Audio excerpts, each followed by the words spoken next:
तो जी कैसे हैं आप सब। आप सभी का फिर से स्वागत है आपके अपने इस यूट्यूब चैनल पे। जी स्टार्ट कर रहे हैं फिर से, एक ही दिन में शूट कर रहा हूँ, काफ़ी वीडियोस बना रहा हूँ ताकि फटाफट कंप्लीट हो जाए हम लोग का। और टारगेट जैसा मैंने बताया था, टारगेट जैसा ही लिए थे हम लोग, इस महीने ख़त्म करना है किसी भी कीमत पे। तो स्टार्ट कर रहे हैं आज सबसे पहली बीमारी। जी हाँ, आज सबसे पहली बीमारी पढ़ने वाले हैं, इसका नाम है मिस्थेनिया ग्रेविस। ठीक है, तो मिस्थेनिया ग्रेविस क्या होता है? देखिए, मिस्थेनिया ग्रेविस का मतलब क्या है? ग्रेविस का मतलब होता है ग्रेविटी। ठीक है, ग्रेविटी से डिराइव हुआ है ये बीमारी। इसमें इंसान, अगर मोटा मोटी बात करूँ तो झुका झुका रहता है, गिरा हुआ रहता है, इस तरह से उसकी मसल्स वीक हो जाती हैं और इस कारण से वो झुका रहता है, इसलिए ग्रेविटी से ही ग्रेविस निकला हुआ है। तो मोटा मोटी बात कर लिया, थोड़ा सा पढ़ते हैं होता क्या है एक्चुअल में मिस्थेनिया ग्रेविस। देखिए, मिस्थेनिया ग्रेविस कैसी डिसीज़ है, किस टाइप की डिसीज़ है, वो गाइस आप खुद बताओगे। कैसे बताओगे उसको बताने से पहले आपको ये जानना जरूरी है। मिस्थेनिया ग्रेविस क्या करता है? एंटीबॉडी बनाता है। जिस व्यक्ति में मिस्थेनिया ग्रेविस हो चुका है, उसका रीज़न है कि उसकी बॉडी में एंटीबॉडीज़ बन रहे हैं। वो एंटीबॉडीज़ इतनी मात्रा में बनेंगे कि निकोटिनिक एंड मस्कुलिन रिसेप्टर को डैमेज करने लगेंगे, मारने लगेंगे। ठीक है गाइस, देखो मैंने लिखा है कि मिस्थेनिया ग्रेविस फॉर्मेशन करता है एंटीबॉडीज़ का, मिस्थेनिया ग्रेविस बीमारी में मतलब। ठीक है, और एंटीबॉडीज़ क्या करते हैं, जो भी निकोटिनिक एंड मस्कुलिन रिसेप्टर्स उनको मार देते हैं। अब आप बताओ, निकोटिनिक और मस्कुलिन किसी और दूसरे का, जानवर का बॉडी का था? नहीं ना, वो तो खुद की बॉडी की थी चीज़, तो सेल पार्टिकल था, कहीं और से तो आया नहीं था ना। तो सेल पार्टिकल जो हमारा निकोटिनिक एंड मस्कुलिन रिसेप्टर है उसकी डैमेजिंग कर देता है, जिस कारण से अब एसिटिलकोलिन तो बाइंड कर पाएगा नहीं निकोटिनिक एंड मस्कुलिन रिसेप्टर पे फॉर अच्छे एक्शन के लिए भी ना, अच्छे एक्शन के लिए भी एसीएच बाइंड नहीं कर पाएगा, कॉन्स्ट्रिक्शन वगैरह के लिए भी बाइंड नहीं कर पाएगा। ठीक है, तो आपको ये पता ही है कि कुछ चीज़ों में ये रिलैक्सेशन कर रहा था, कहीं कहीं कॉन्स्ट्रिक्शन कर रहा था, अब वो सारी चीज़ें रुक जाएंगी because nicotinic and muscarinic receptor पे तो कोई और जाके बाइंड हो चुका है ना। अब वो कौन है? एंटीबॉडी है। ठीक है, तो एंटीबॉडी निकोटिनिक मस्कुलिन रिसेप्टर पे बाइंड करते हैं, एसीएच को बाइंड नहीं होने देते, जिस कारण से कम्युनिकेशन बंद हो जाएगा। सही सी बात, जाहिर सी बात है, क्यों भाई, एसीएच की वजह से तो कम्युनिकेशन स्टैब्लिश हो रहा था न्यूरॉन्स एंड मसल्स के बीच, तो वो दोनों मसल्स एंड न्यूरॉन्स के बीच कम्युनिकेशन डिक्रीज हो जाएगा, जिस वजह से कॉन्ट्रैक्शन और रिलैक्सेशन सप्रेस या ब्लॉक भी हो सकता है गाइस, जिस वजह से मसल्स की वीकनेस हो सकती है या फिर कहूँ फैटिक्यूबिलिटी हो सकती है ना। बहुत ही सिंपल सी बात है। अब आप एक लाइन में इस डिसीज़ का टर्म बताना गाइस, इस डिसीज़ को क्या कहते हैं। मैं फिर से एक लाइन रिपीट करने वाला हूँ और आप सोचोगे ऐसी डिसीज़ जब किसी में एंटीबॉडीज़ बनने लगती हैं तो वो कौन सी डिसीज़ होती है। ठीक है, इसमें तो यही हो रहा है, तो सोचो और बताओ। 1 मिनट का पॉज लो और सोचो एंड बताओ।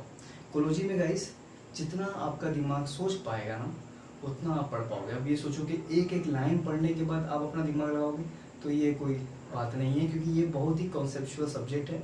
इसमें आपको अपने दिमाग का सोचने का दायरा बढ़ाना पड़ेगा, है ना। तो सोचो और बताओ कि ऐसी बीमारी में जहाँ पे एंटीबॉडीज़ फॉर्मेशन होने लगती हैं तो उसे क्या कहते हैं। ठीक है, तो शायद होप करता हूँ कि आपको आंसर अपने दिमाग में आ गया होगा। चलिए मैं बता देता हूँ, ऑटो इम्यून डिसीज है ना गाइस, मैंने ब्लैंक करके छोड़ा भी था। ऑटो इम्यून डिसीज, तो इस तरह की जो बीमारी होती है वो ऑटो इम्यून डिसीज होती है। अब आपको इंट्रोडक्शन पार्ट समझ में आ गया होगा बहुत अच्छे से। एटियोलॉजी पे बात करते हैं। एटियोलॉजी कॉज क्या है? देखिए, इसका मेजर कॉज मैं बताने वाला हूँ, बाकी अदर कॉज आप देख सकते हो गूगल करके। जो मेजर कॉज है वो है फॉर्मेशन ऑफ एंटीबॉडीज। जाहिर सी बात है, क्योंकि एंटीबॉडीज फॉर फॉर्मेशन से ही तो nicotinic and muscarinic receptor block हो रहे थे गाइस, और उन्हीं के ब्लॉक होने की वजह से तो मसल की वीकनेस हो रही थी, है ना। तो एटियोलॉजी कवर हो चुका है, बहुत छोटा सा। अब आते हैं सिम्टम्स की बात करते हैं। क्या क्या सिम्टम्स दिखते हैं जिनको मिस्थेनिया ग्रेविस होता है। देखो, सिम्टम्स को याद करने का बहुत ही सटीक तरीका यही है कि जहाँ जहाँ मसल्स पाए जा रहे हैं वहाँ वहाँ कोई दिक्कत डाल दो। आंखों में भी मसल्स पाए जाते हैं, आईलिड मूवमेंट जिसकी वजह से होती हैं, है ना, तो उस पर इफेक्ट आ गया, आई वाला कंप्लीट। ठीक, अब आप निगलते हो, बोलते हो, निकलते नहीं हो, निकलते हो और बोलते हो, उसमें भी काफ़ी चीज़ें पार्टिसिपेट होती है, ब्रोंकिएट होता है, ट्रैकिया आता है, लैरिंग्स आता है, उनकी भी मसल्स अगर इफेक्ट हो गई तो स्वेलिंग एंड स्पीच में भी दिक्कत आ सकती है। रेस्पिरेटरी फेलियर भी हो सकता है, जाहिर सी बात है, ट्रैकिया और आपका डायफ्रागम के बीच एक सामंजस्य स्थापित होता है जिस वजह से आपको रिस्पायरेशन में मदद मिलती है। तो अगर वो इफेक्ट है तो रिस्पायरेटरी फेलियर भी हो जाएगा।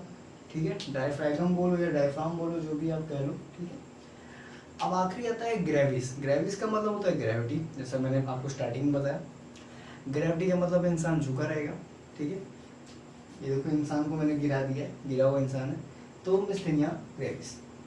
ठीक है, अब इसका दो पार्ट और बचा है, डायग्नोस्टिक पर्पस कि डायग्नोस्टिक किस तरह से करते हैं एंड ट्रीटमेंट किस तरह से मिस्थेनिया ग्रेविस का कौन कौन सी ड्रग दी जाती हैं वो देखना है। ठीक है, तो फटाक से आपके सामने बोले क्या तो मिस्थेनिया ग्रेविस खत्म करते हैं। ओके गाइस,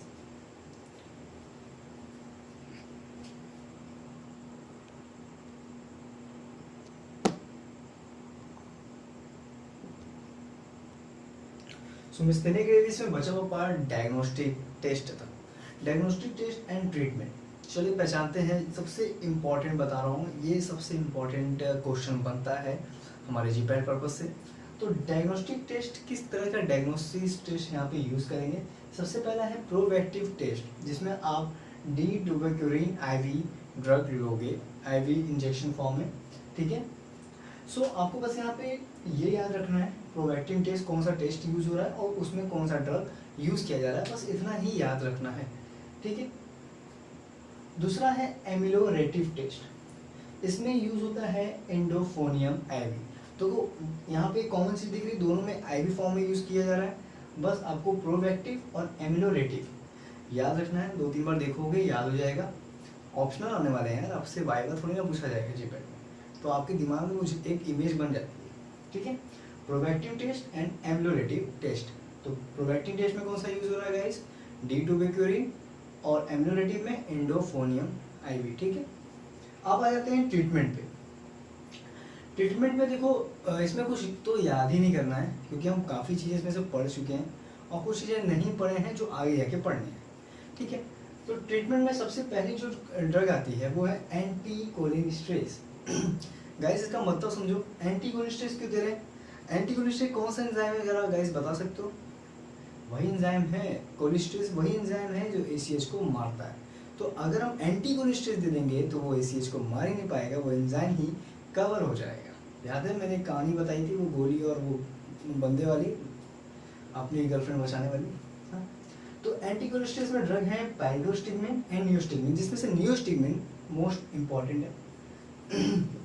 नियोस्टिग्मिन सबसे इंपॉर्टेंट है, नियोस्टिग्मिन याद रखिएगा। दूसरा है इम्यूनो सप्रेशन। डिजीज कौन सी है गाइस? ऑटो इम्यून है, तो इम्यूनो सप्रेशन तो देना जरूरी है। गैस इसका मतलब एक और समझो, एक ये ऐसी बीमारी है जहाँ पे ओवर एक्टिव हो जा रहे हैं एंटीबॉडीज के फॉर्मेशन, ज़्यादा एंटीबॉडीज बनने लग रहे हैं। ठीक है, तो अगर एंटीबॉडीज ज़्यादा बनने लग रहे हैं तो भी उसको कम करना पड़ेगा ना, तो हम इम्यूनो सप्रेशन देंगे, जिसमें ड्रग हैं साइक्लोस्पोरिन ए, जो इम्पॉर्टेंट ड्रग है गाइस, साइक्लोफॉस्फामाइड और एजिट्रोप्रिन। एजिथ्रोपिन याद रखना और साइक्लोस्पोरिन ए इंपॉर्टेंट है। तीसरा है कॉर्टिकोस्टेरॉइड्स। कॉर्टिकोस्टेरॉइड्स में काफ़ी ड्रग्स आती हैं, इनका मेन एक्शन क्या होता है? मेन एक्शन देखो इनका इसलिए होता है कि ये मसल्स के कॉन्ट्रैक्शन के लिए ज़्यादा जानी जाती है, मसल्स कॉन्ट्रैक्शन की जरूरत पड़े तो कॉर्टिकोस्टेरॉइड दिया जाता है। साथ ही साथ एक और इनका अच्छा एक्शन है कि एक इम्यून को सप्रेस कर सकती हैं। ठीक है, तो ये भी क्लियर हो गया। अब आ जाते हैं, अब कोई और कुछ तरीके भी मैं लेके आया हूँ जिसके आप यूज से मिस्थेनिया ग्रेविस ट्रीट करते हो। इसमें है सर्जरी। ठीक है, सर्जरी में क्या करते हो? देखो सर्जरी को समझने से पहले ऐसे समझो कि तो ये जो भी क्रियाएं हो रही हैं मिस्थेनिया ग्रेविस में, मोटा मोटी क्या है? एंटीबॉडीज का बनना है। तो एंटीबॉडीज कौन बनाता है? एंटीबॉडीज कौन बनाता है? हमारा इम्यून सिस्टम बनाता है ना। तो इम्यून सिस्टम जब एंटीबॉडीज बनाता है और ये किस ग्लैंड के द्वारा या किस चीज़ के द्वारा हमारी बॉडी में कंट्रोल होता है, रेगुलेट होता है, जी हाँ, वो थाइमस ग्लैंड होता है जिसके कारण से ये सारी चीज़ें रेगुलेट होती हैं। तो अगर मैं बोलूँ एंटीबॉडी ज़्यादा बन रही है, इसका मतलब थाइमस ग्लैंड बहुत ज़्यादा एक्टिव है। तो हम ना कहीं थाइमस ग्लैंड भी हमारे लिए दिक्कत दे रहा है मिस्थेनिया ग्रेविस केस में। तो हम क्या करेंगे, थाइमस ग्लैंड को काटो, निकालो, फेंक दो। जी हाँ, तो थाइमोस्टोमी करेंगे।